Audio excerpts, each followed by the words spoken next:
Hello guys, nagluluto ako ng spaghetti. So, ginisa ko muna yung giniling, saka yung bawang at sibuyas. Kasi ilalagay ko dyan yung iba. Yun.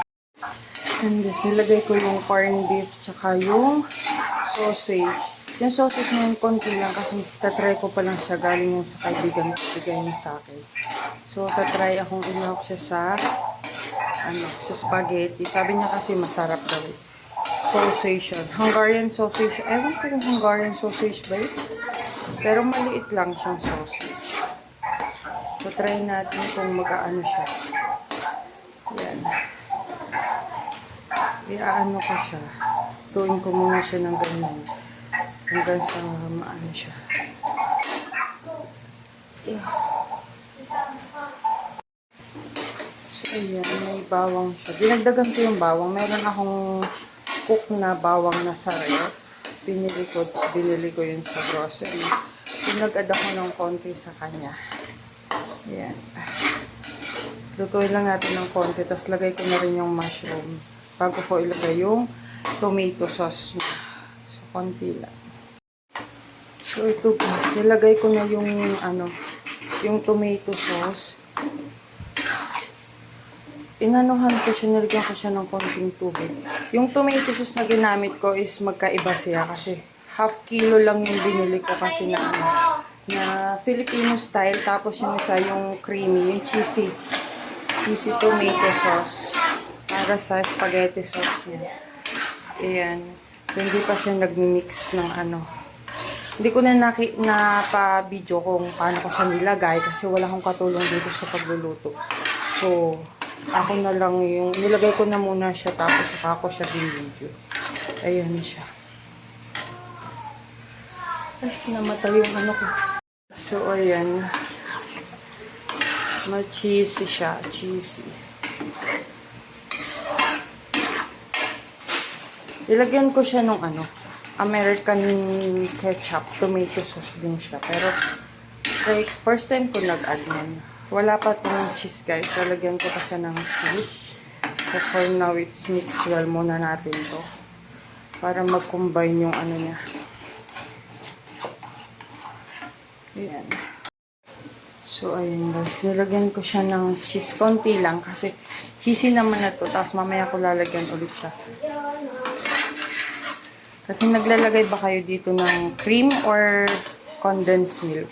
Ako kasi mas ko yung condensed milk para medyo may tamis yung spaghetti. Kaya mas gusto ko yung nilalagay ko para minsan naglalagay ako ng cream. Pero mas ko yung sa condensed milk na Alaska yung ginagamit ko. Para siya. Ayan siya. Kaya muna natin siyang para blend yung cheese niya. Tapos saka ko ilalagay yung condensed milk. So yun guys, lalagay ko na yung condensed. Yan. Ang ginamit ko is Alaska condensed na Alaska. Yan, wait lang, haluin ko lang siya. So yun, haluin muna natin siya. May gatas na to yung condensed na inilagay kong gatas. Malapit na itong maluto. Kaya lang ipabulakan natin siya ng konti para yung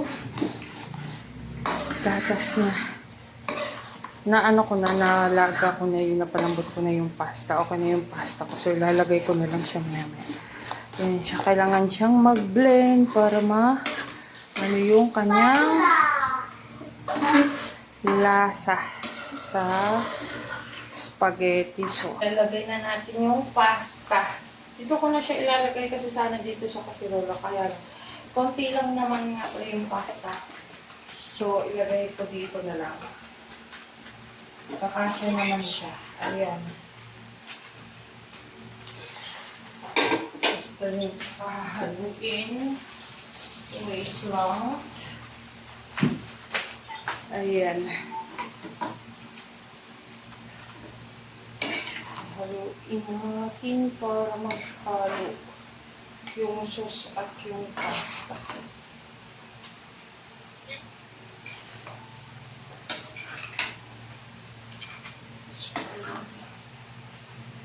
konti lang naman yung pasta ko. Sakto na to sa ano, sa sauce. Hindi na siya magkukulang. Basta mahalo lang siya ng ayos.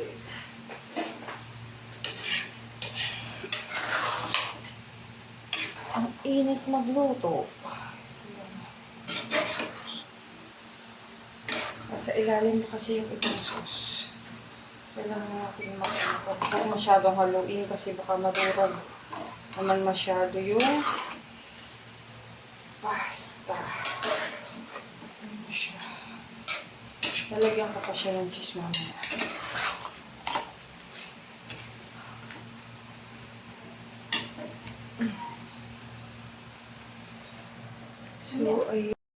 So, ayan na siya. Antayin ko na lang siya. Konting painit na lang para bumulak at nang lumasa sa pasta yung tomato sauce.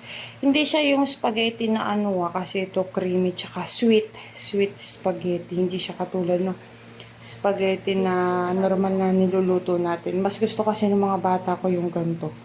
Kaya ganyan yung niluluto ko lagi. Ayan.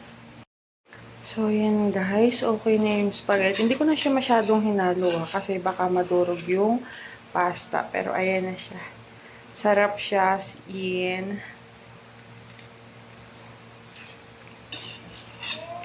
Malasa siya. Ayan na.